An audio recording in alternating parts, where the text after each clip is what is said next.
All right. Welcome back, everybody. And thank you for taking some time in your afternoon to join us for this conversation. It's going to be, I would say, an eye and mind opening conversation with our guest today. So I wanted to, or actually, it's my privilege to introduce Jonas to you guys. And he's been in the Philippine digital industry since the beginning. He's very known for social media, but very few people are aware that he also practically wrote the book on digital crisis management in the Philippines. He comes his backgrounds are he came from Yahoo, which eventually became Yahoo, and so they worked with Yahoo Southeast Asia. He's the founder of Socialytics, and he's also headed DPI and currently Metro Bank in terms of digital and omni-channel. Uh, I want to remind everybody this is a conversation.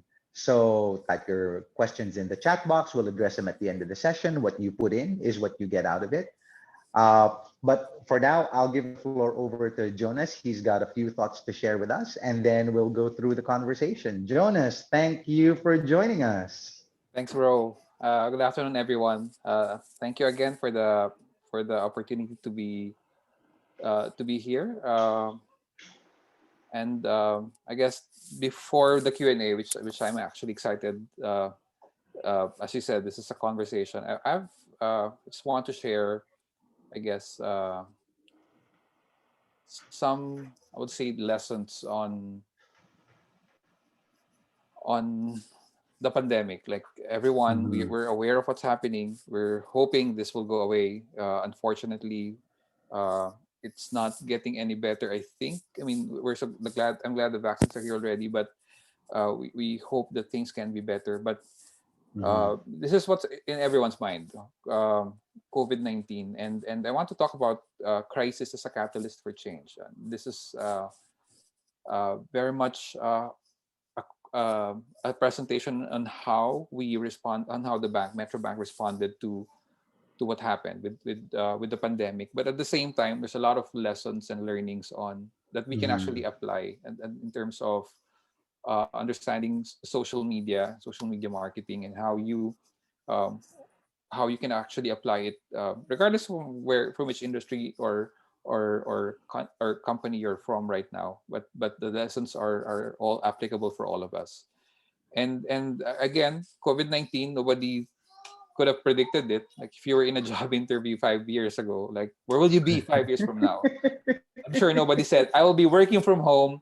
I'm wearing my collared shirt, but I'm wearing shorts right now. I mean, nobody would have thought of that. No, although I actually saw this morning an Archie comic panel published in 1997, and it sort of eerily predicted students who would be having their classes online at home. So interesting. Wow.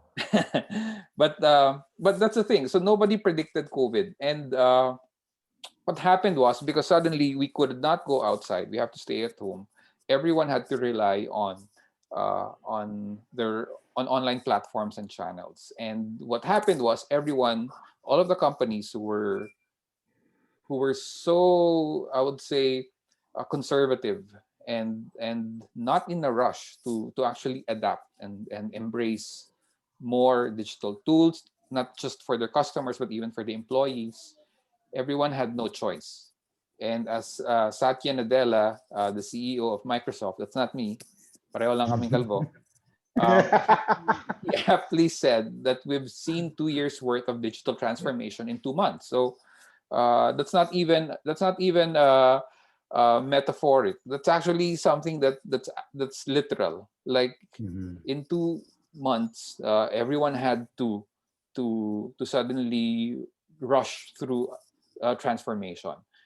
And for us, for the bank, we were looking at how things changed. And I saw this article from the Financial Brand, which actually very much described what happened here in the Philippines. Very similar. This is U.S. data, but at the same time, if you look at the insights from the study, and this is from, double check. So this is from a study by an American-based data analytics and consumer intelligence company, JD Power, and they highlight here the following trends. And you see here years of behavioral shift that occurred over a period of less than 2 months. Number one, approximately one third of retail banking customers plan to increase their use of online and mobile banking services. Online and mobile banking, if everyone here has a bank, has an account with a bank, maybe the adoption level is not as high before. Like, not everyone is in a rush to adapt. There will be, I mean, if you're familiar with the adoption curve, that bell curve where you have your early adopters. Here we were like, we're not even yet, not even in the middle. We were still in the early adopter stage. So a lot of Mhm. people on online banking are just a small percentage of the total customer base of banks. Almost all of the banks have actually launched their online and mobile banking, but in terms of penetration, not everyone is in a rush. But with what happened, because you cannot go to the branch, so everyone, I mean, the study set showed that one third of retail banking customers will use or increase their use of online and mobile banking. Number two, key digital banking functions that will be impacted are most likely mobile check deposits and peer-to-peer payments. Here in the Philippines, it's mobile check deposits is new. There are some banks that offer it, but peer-to-peer payments, like, I don't have to give you the cash. I can just transfer it to you. It's actually on the rise. In fact, a lot of the mobile wallets have showed their numbers on how big GCash and PayMaya are right now because of this. And number three, online banking customers who have not used mobile banking are more likely to use mobile services than branch-only consumers. So you can apply this in whatever industry that's reliant on a brick and mortar store. But this is what happened. So if you were engaging with a company before only through their retail, through their offline store, through their brick and mortar store, now most likely it's going to be flipped. It's not that the branch will not have a role anymore, but it will be redefined, and more customers will choose to engage with you online. And then finally, the youngest consumers will be most likely to increase digital banking, which is, I think that's a given. You should assume that the younger your customer base, these are what we call the digital natives. They have no idea. They have Mhm. no idea what the world is like without an internet. Right. And most They likely they probably will won't know what to do in a bank anymore. they will, yeah, they will have no idea what to do in a branch. But they will Yeah. probably be the ones teaching their parents, this is how you transfer money. You just need Mhm. to do this. Yeah. Here's how you enroll a bill, or how Exactly. you Or pay the pay bill your bills. You don't have to online. go to the Yeah. branch. And obviously, COVID-19, it's a catalyst. You know, it's driving change in consumer behavior. And what we need to understand, and this is how we should be responding, is that we've heard so much about this, the new normal. But what does it really mean for you as a company, regardless of your industry? But what does it mean for you, and what is the opportunity that it presents? In our case, I mean, of course, we have to answer that we needed to provide more meaningful banking services to our customers, especially during these challenging times, because um, banking as a service, it's actually critical to the point that we had to continue operations even during the full lockdown here in the Philippines. So in your case, you will have to answer that question: what opportunity does the catalyst present? Because if we will just be affected by it, and not look at the change in behavior, which is, you start with that. You look at the consumer and how has the consumer changed, and how does that impact you, and what is the opportunity there? Mhm. Because if you do not respond to that, then walang mangyayari. I mean, this Right. is not going anywhere, and the behavior that you've learned during the lockdown period last year, it will be very hard to unlearn now. In fact, uh, you a lot of you probably would have noticed that if you've been buying online more last year, then that's something that's continuously there, that it's part of your behavior now. Like grocery, maybe before weird na mag-grocery ka online, but now suddenly it's oh, if I don't have time, and I can actually really just buy online and have the groceries delivered. Mm-hmm. So how do you find growth amidst a crisis? Now, this is a framework that I'm sharing that we sort of looked at in the bank, and but the principles here is that you have to understand that when you respond to to a crisis, you try to you sort of try to look to put things into a proper perspective and put a framework into it so that you can identify the opportunities and see where you can build. In the case of the bank,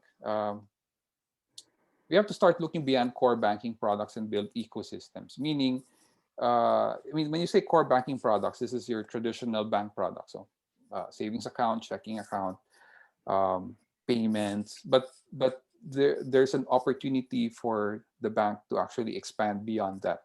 Uh, the, the bank plays a critical role in the financial journeys of people, and beyond the traditional what we would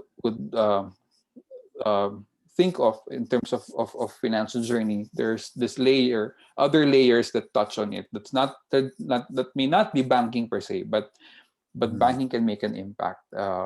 So we have to explore new opportunities to participate even in non-bank ecosystems, like healthcare, for example. What's the opportunity for the bank to work with healthcare, which is now very important, or health insurance, for um, Mm-hmm. or other industries where we can actually play a role.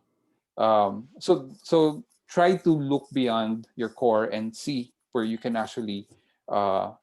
actually participate and expand your ecosystem. So explore new opportunities to participate even in non-bank ecosystems. So that was the first. We have to expand the ecosystem of the bank and not just focus on our core, but look at opportunities outside.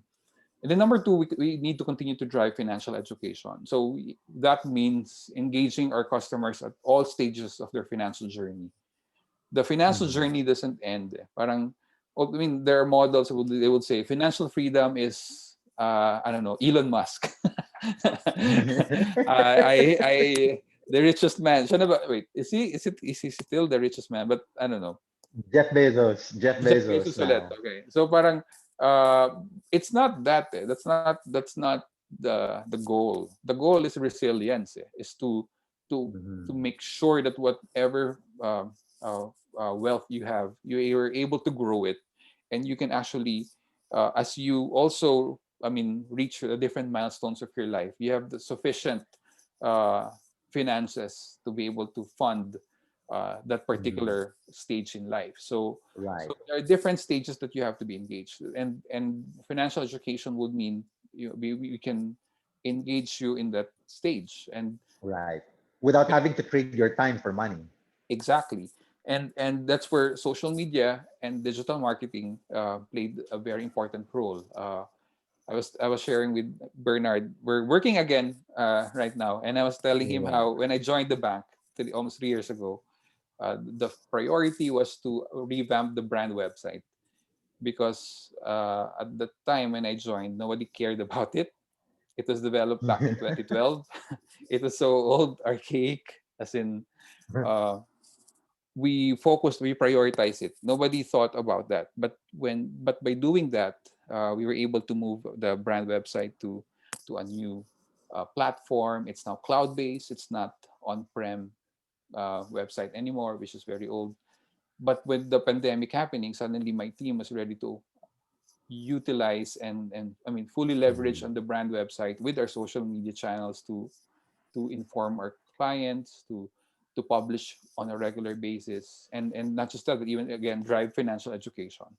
So Mhm. that meant providing timely, relevant financial education. So understanding your customers. I mean, this is sort of having a segmentation plan, like knowing who your customers are, at what Mhm. stage are they in their lives, in our case in their financial journey, and be able to provide relevant content that's of value to them, that will be helpful to them.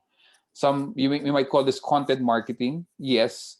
But it should always be content marketing. Minsan parang marketing walang content, meaning walang value.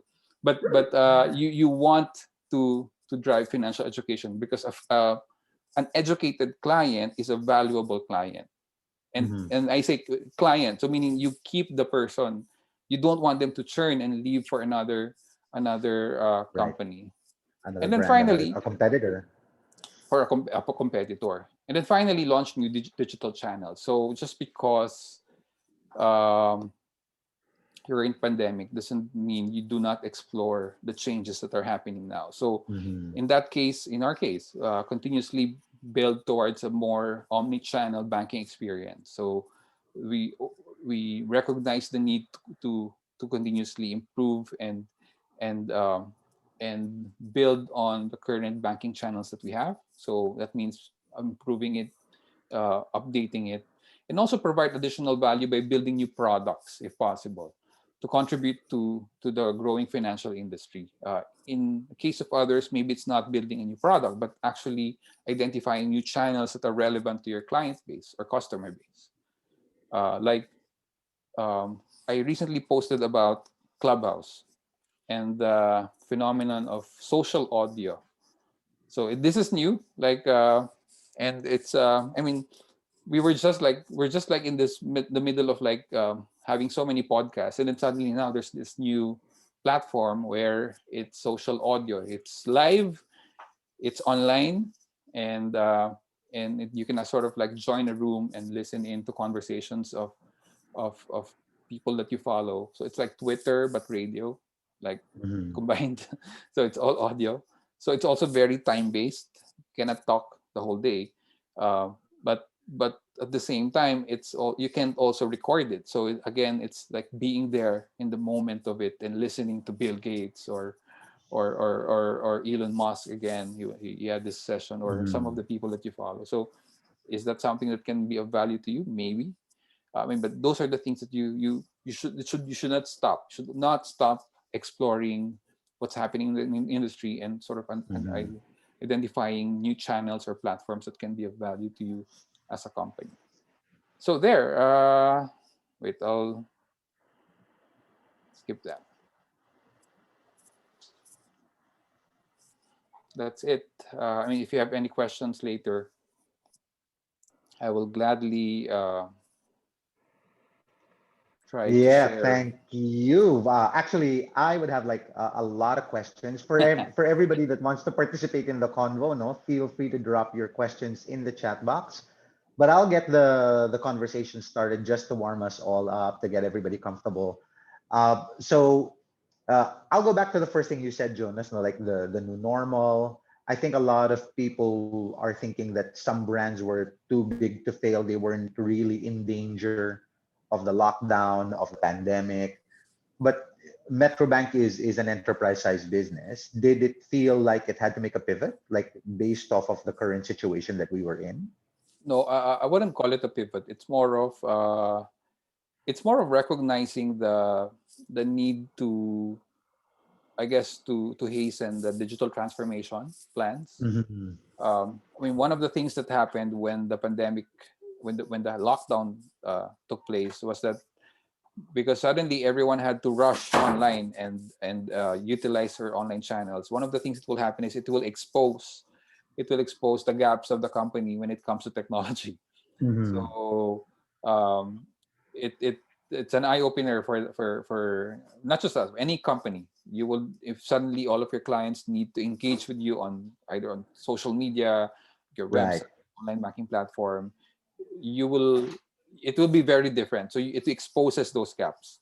And then number two, it sort of gives us a hint of the things that we need to plan for now. Like Yeah.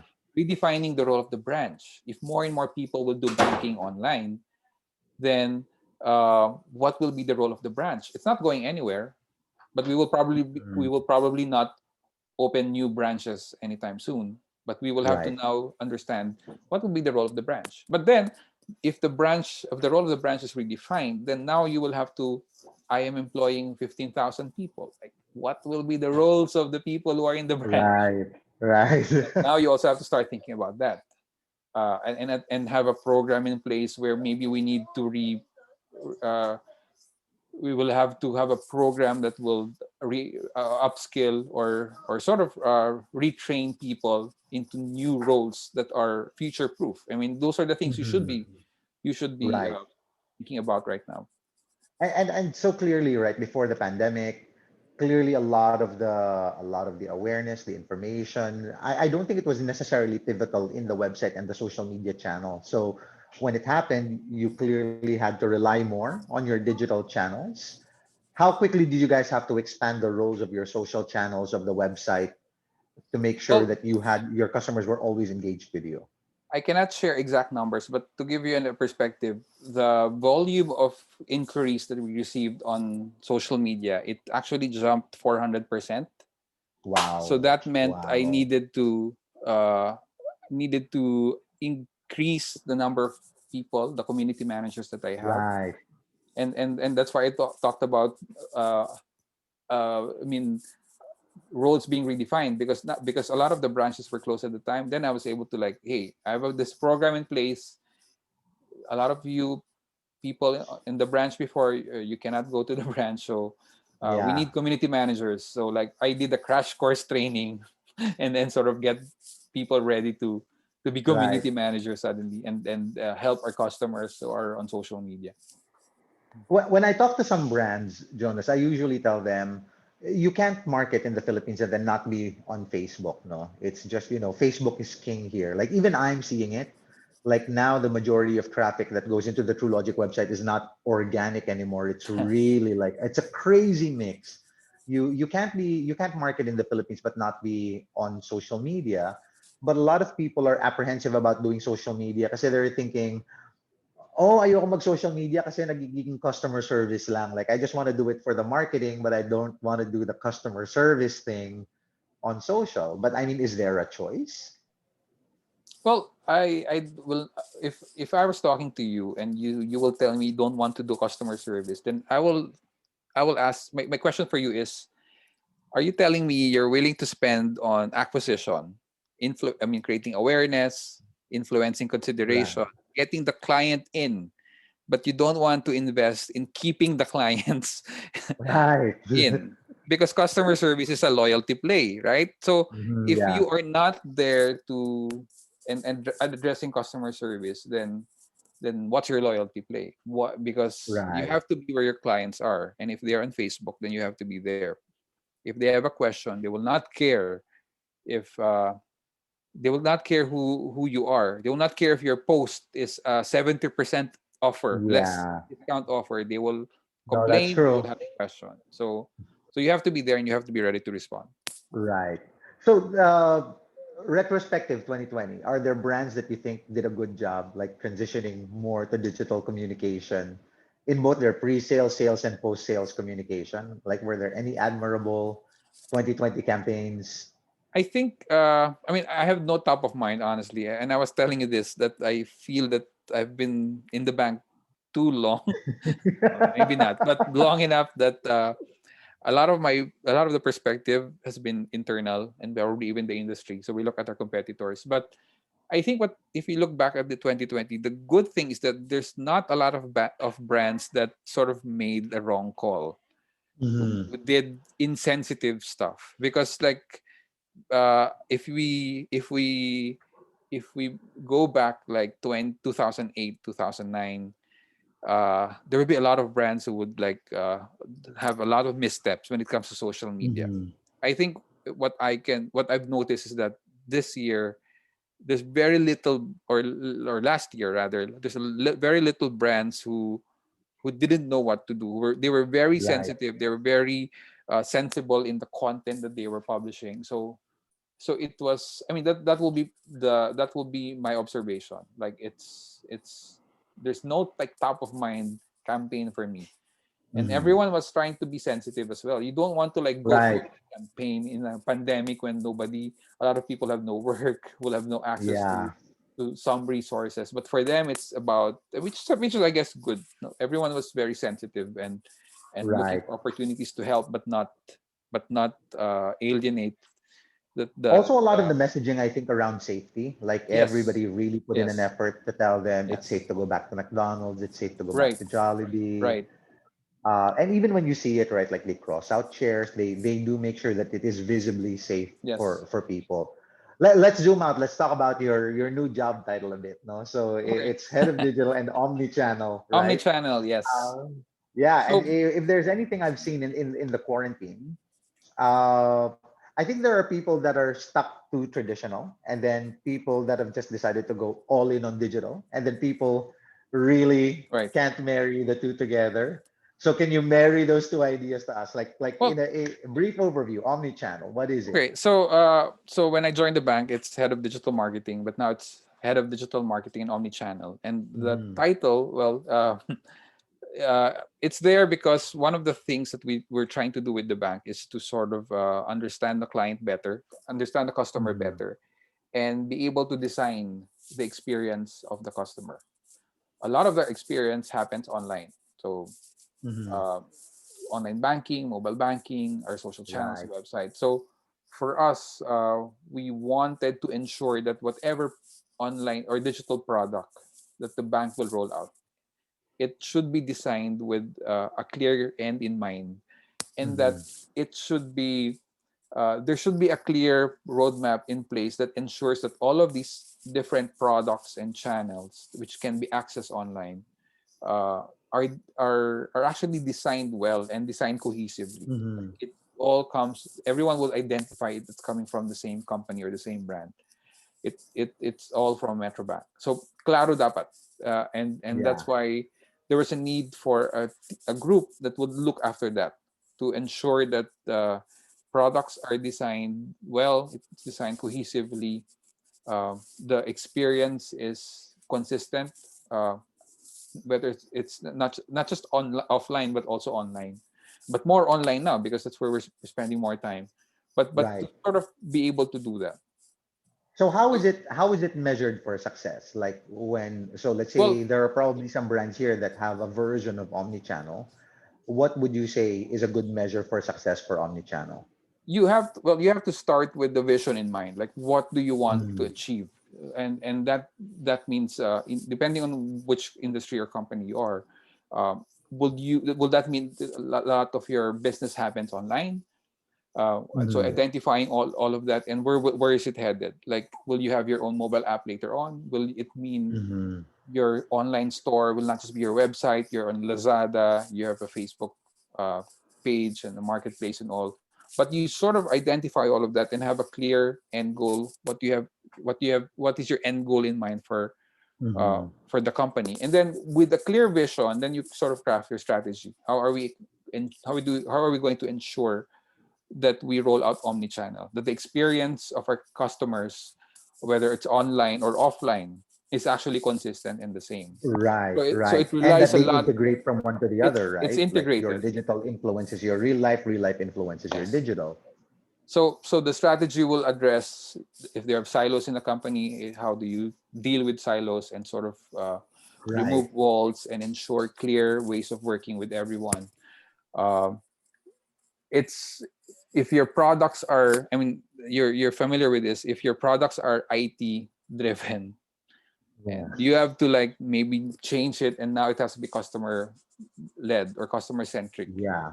So you design for the customer, not for us, uh, Yeah, that's not true. for the internal company. And then you look at, again, you look at the user, look at you look at the customer and their journey. You do not look at the Mhm. channel and then the transactional. Always Right. sort of have a vision of what you want, what is the ideal journey for you. I mean, for me, I guess the best example here is Airbnb. Mhm. Airbnb has this framework they call the 11-star experience, where according to them, the hotel industry has defined it as a 5-star experience. For them, the way Mhm. they crafted their strategy is to come up with an 11-star experience, and then sort of work their way back that what the hotels are doing. We will try to come up with an 11-star experience, but and then sort of work our way back that this is the area where we can actually change and innovate on and deliver a different kind of experience Mhm. that the hotels will never be able to deliver. So it's just in your case you can actually sort of do that, and then again look, you were saying what will be the measures of success. Then if your strategy is clearly laid out and it addresses the things that need to be addressed in your company, then you sort of roll out your roadmap, and then from there be able Mhm. to set goals on when you need to deliver the milestones of your omni-channel strategy. So Okay. it will be So different. let's. It can be it can be like for example, how would you ensure consistency in the way your team will respond to clients Mhm. on the phone, on social media, uh, Right.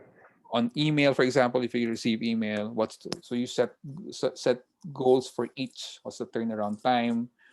If Right. it's customer service, what's the resolution rate and all of that. So depending Okay. on the business objective, it will always Yeah, have to tie I up to a and we're business seeing it with objective. some brands, no? Yeah, we're seeing it with some brands where their ability to create a consistent experience on digital, and then take for example one of the guests we had here, Javi.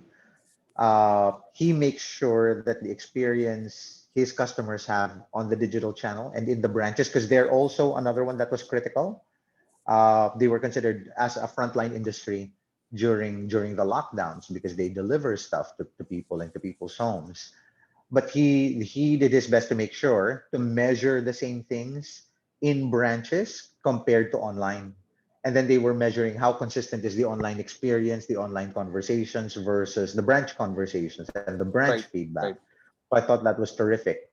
Let's take a few minutes to retrospect on 2020. No, like take for example social media. How do you feel it changed in 2020? Well, for me, it's I think our numbers hasn't gone down in terms of we are still the social media capital of the world in a Yeah. way. So Filipinos are still there. A lot of people continue to discover content there. Uh, Mhm. I think, and this is I'm trying to connect this with the new platforms out there like social like Clubhouse, for example, social audio. I think there's fatigue already in too much short form videos Mhm. on Facebook. Um, but in terms of adoption, there's definitely more brands have sort of more brands have sort of clearly established their presence on social media and Yeah. sort of utilized it, Yeah. which is actually good. So you've seen maturity for companies definitely in utilizing social Right. media. I also saw more entrepreneurship, I think, Yes. in social Well, media, no, like way yes. more. I mean, live selling, right? Yeah, So yeah, trends like that, you have that. So definitely, we've moved away from purely information sharing to an experience sharing to now very transactional, also like buying and yeah, selling and exchange of goods and services via social channels. So yeah. The reports I saw, like from the World Bank, from Bain and Company, the 2020 digital Philippine digital economy report. I think the forecast for the Philippines was just a little over was shy of 3 billion, like by the end of 2019. wow, And then in 2020, we just shot up to like just short of 6 billion. We were only supposed to hit like 3.8 billion, I think, because they estimate 22% to 26% growth in the growth, Philippines.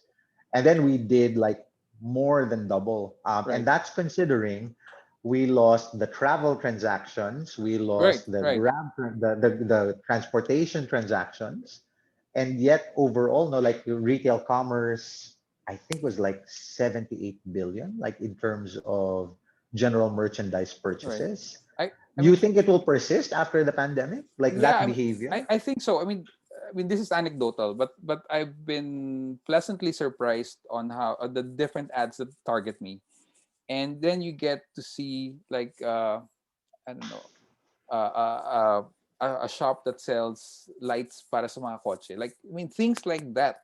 They now Mm, target me when I'm on Instagram. So like, whoa, interesting. So most of the right. time you would like expect ads from the big brands, but I have been targeted a lot by I would say SMEs who are offering services like they would sell watch straps or uh, Mm, or like yeah, I mean, of course it depends on your behavior. So for me, I think I bought a secondhand car a couple of months ago, so I get targeted by these different shops offering different products and services for the car I Right. bought. So Like parang detail your car. Do yeah, you want a exactly. spoiler? Exactly, which is really it's for me it's a no, it's an indicator of adoption, that it's not Right. just the big brands anymore, but really everyone with a business have recognized and are pay. I mean, these are paid ads.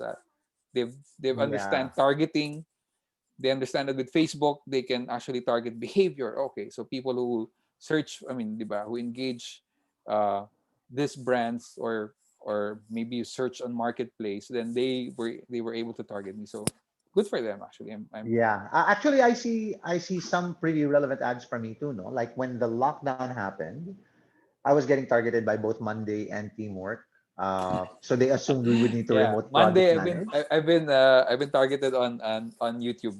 I don't know why YouTube, Right. but So I'm curious. So for me, out of curiosity, I wanted to find out, okay, are my social media people being followed by this? And so I'm asking them, what ads have you guys been seeing?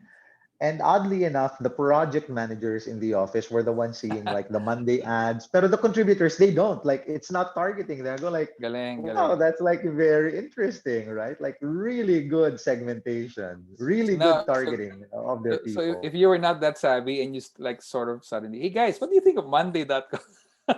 Right. Suddenly like, oh yeah, I mean that looks good. So parang galing Yeah, ah. I thought it was excellent. And even with local brands, no. Let's do like fun lightning rounds, like lightning round random thoughts. TikTok, Okay. like you Okay, said, TikTok. there's a Well, saturation of short format, no? What are your yeah, thoughts on although TikTok? well for me, because when I remember when TikTok was early in the early days of TikTok, which is like 2 years ago, 2 or 3 years ago, Yeah. I got introduced to TikTok because of my daughter. So for me, I always look at what the young people are using, and I was surprised. So Mm. I have an 11-year-old daughter now, and she introduced me to TikTok like when she was 7 or 8. Sorry, yeah, 8 or 9. Wow. So like she found out about it. She asked me to download it in her iPad, and then I was like, okay. And then I started checking what is it. Oh, okay, it's yeah. And then for me, it's I'm not. I would always try to be platform agnostic. Uh, Mm. yeah, you said that yeah, we're a Facebook country, but we should not be. Yeah, we should not, we should not be dominated. Your marketing should not all go to Facebook. You should always Right. try to be platform agnostic. And for me, that's how I see it. So like with TikTok, if it's relevant to your brand, like if you want to market to teenagers, Right. I then agree. you can be there. I mean, maybe as it grows, there will be it will play different roles depending on the brand and different Mhm. segments. But for now, I see it as, I mean, the young people are there. If that's your market, then you have to be there. Are there channels and platforms that people should keep an eye out on, like in 2021? A specific channel, a specific platform that people should think that Well, they might have a marketing advantage in that channel or platform. for me, it's and I mentioned this earlier. I mean, audio as a medium, I think we need to Mm, start like revisiting it. And it's not just mm, Clubhouse, which is new now. A lot of people who are slowly joining it. It's now still by invitation, but and by iOS, but still, the influencers are there. But then uh, right. you have Spotify, you have podcasts. Yeah, There's podcasts. a lot of opportunity to Right, utilize audio. I right. mean, Barack that's what Obama I've. and Bruce Springsteen launched one Yes, like late yes, last year, right? That was that's terrific. interesting. For me, it's sort of replaced my radio habit. Like before going to work, you sort of Right. listen to the radio. Now for me, I've like this podcast that I sort of tune in regularly. So like driving to work, I don't listen to music. Uh, I listen to sort of case studies, like Yeah, yeah, yeah. I agree. business war. I just recently listened to this series about entitled "We Crash." It's about it talked about WeWork and the We rise and work. fall of Yeah. Adam Newman. So that is an like, I mean, those are the things that sort of for me, the commute time sort of you put it Right. with it because it becomes productive for you. Yeah. But So through FYI audio. to the people here, no, this is how you know you're getting old. Like when it isn't music in your background when you're driving anymore, when it's podcast, now you're listening to case studies. Hmm, the Middle Ages are coming. Opportunities to watch out for in 2021. Like what should people keep an eye out for in terms of trends? Where should they be looking for their opportunities for where to talk to their customers? Well, and it's hard. I think coming from where we were last year and the adoption, it's really. I mean, one of the things we have to realize and understand and sort of plan for that customers now are really very digital savvy. We're not dealing with Mhm. the landscape was very different 10 years ago, and how much even 2 years Yeah. ago, and we're dealing with more mature client base. So I think uh, that's where you should sort of plan for. I mean, it's not really a trend, but more of Mhm. like directionally, uh, we're like what 80% online penetration, the whole country, Yeah, almost. Yeah, about 79, almost 80% now, and which is then tremendous, no? Because if we were talking yes, about this 2 years ago, I would have said 64%, yeah, right? right. So the projection, I mean, it's different now. So you sort of plan for a more mature, a more digital savvy customer, Yeah, and things will be very different uh, if you start with that. And that's how I would like to look at the trends. Not really yeah, trend like we can talk yeah, about Clubhouse. I mean, I've only been a lurker. I've been listening, but I would rather sort of like look at that. Like this is the type of customer that we're dealing with right now. yeah. So are you ready for that? Controversy question. RC Cola, what are your thoughts? Well, if you're well, if it's still about virality, they're still talking about. I want a viral video. Right. Yeah, Well, it's already maybe did its yeah, job, no? yeah. It's yeah. I mean, it's the brand and the agency. You know, parang the agency is only as good as the brand, as the client. Mhm. So if the client is brave enough and knows itself well enough, then you can do really wonders with the right agency. And I think that's what we saw with Yeah. RC. Right. That's pretty much for all of my questions for the afternoon. I'll open the floor to the questions coming from the people in the audience. And one of the questions that we got was, what's the current volume of e-commerce in the Philippines, and are we shifting towards e-commerce? So I'll take this. So what the World Bank said was we were at about $5.8 billion in Philippine transactions. I can tell you that in 2017, it was about 59 billion pesos, so just slightly over $1 billion. It was just over $3 billion at the close of 2019. So we almost doubled. The volume of e-commerce in the Philippines has almost doubled. Like, and again, right, that's in spite of the fact that we're not booking flights online, we're not booking Grab. Grab used to be like 50 billion pesos in transactions, and it contributed to the e-commerce in the Philippines because it is considered as an e-commerce transaction. Uh, I'll take another question. And again, if you guys have questions, this is a convo. Feel free to pop your questions.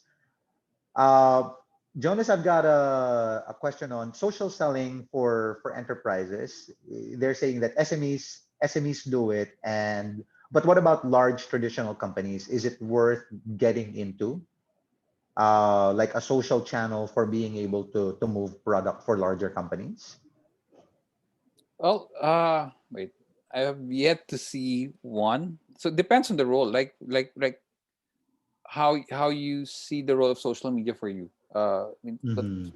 for large enterprises, like for example, social selling, maybe you can do it to create awareness, but not really. I mean, depends on the nature because like for some enterprises, the sales cycle is really long. Eh. So Mm-hmm. maybe the role of social there is really just to create awareness and not actual conversion versus Yeah. other. I mean, retail social selling, like live selling, that's actual like sales that people actually buy. Yeah. Last year, I had the chance to consult for this company, a retailer of motorcycles. So they have like 40 branches Mm-hmm. nationwide, and they suddenly want to utilize more social tools. So So one Yeah. of that is actually social selling, and because the branches are they're very local focus or local based, so they cater to the Right. locality, and Right. it's very important. So even the social selling, even if it's online, it's still targeted to the province where the Yeah. branch was located. That's also interesting, no? Kasi I think the motorcycle industry in the Philippines is a very strong community base. Yes, No, I yes, think it's even more exaggerated than car clubs in the country. Sila yes. talaga, the opinion of another motorcycle owner has a lot of weight. Tama ka dun eh. Dun sa, yeah, it's very tight lit, it's very community based. So Yeah. it actually made sense They're for them ideal for to, that yeah, channel. Yeah. yep. So I had another question here. So somebody says small businesses seem to be able to get into the social media game very easily, but for enterprises, it always seems to cost an arm and a leg. Is that always necessarily the case? Like Well, to do the social media game for an enterprise? it has to be clear. It always has to start from the top. So Mhm. the management, the bosses have to understand the role of social for you to be Mhm. able to fully utilize it. It's not that the expense part will come in because of controls, like you will have your Mhm. information security, your fraud, your risk. But other than that, I think with the right tool and the right team, you can actually fully utilize social media without really spending or Mhm. making it actually pay for itself. So it will be a cost efficiency for you if you fully Yeah. utilize the channels. I've got a few more questions. So somebody says, what are our thoughts on how soon before legislation touches social media in the Philippines? Well, Good question.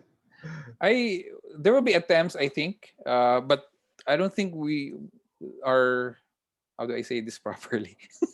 I Yeah. don't think our legislation will be that. Uh, well, although I'm not sure, right? But Yeah. I know that there will be there are some senators and congressmen who are sort of more ahead of the curve in understanding Right. how things Right. happen online. Like, and then we see that now people talking about taxing Right. online sales and stuff like that. But the thing is with legislation is how do you enforce it? So I don't think and that will be the challenge for us. Right. How So ready are that's we to yeah, I think I enforce super things? agree with that. Like I think that's why legislation and regulation of things that are related to the internet are going to be very tough in the Philippines because I mean even just for traditional business, Yep. a lot of that is self-reporting, right? Yes. And so if the government doesn't understand the inherent technologies that run the internet, how much more do they regulate that? I will also say the internet is not as controversial Yeah. as it is in the Philippines as it is everywhere else, no? Like in the US, they US. attribute some amount of the polarization that's happening there to the internet. For Australia, Australia, right? The uh, news. yeah, there was that recent spat with Google and Yes. And Facebook. Facebook. Uh, they actually, I think, have a good understanding of how the internet works. I think in Australia, I think they're a good case study to see how that will spread, but it'll probably happen in Western countries before it ever Right. happens to us. Right. So we'll have Two sort of a more model to questions look at. is, yeah, go for it. Yeah, yeah, and I think from there it'll spread like how many legislations in the world will adapt what they're doing. Right. But I do think it takes a fair amount of sophistication, Yep. like to be able to legislate what's happening on the internet. Agree. Um, Somebody says, is it a good idea to be both in Lazada and in your own website? Well, Some the category is monoblock furnitures. again, you have to be where your customers are. I don't think it cannibalizes anything. So at best, Right, I agree. your website will be sort of influence consideration, and then conversion can Right, happen in Lazada. But if you have an e-commerce in your site, then I mean you also sort of right. capture ensure that if they're ready to buy, they can buy it there.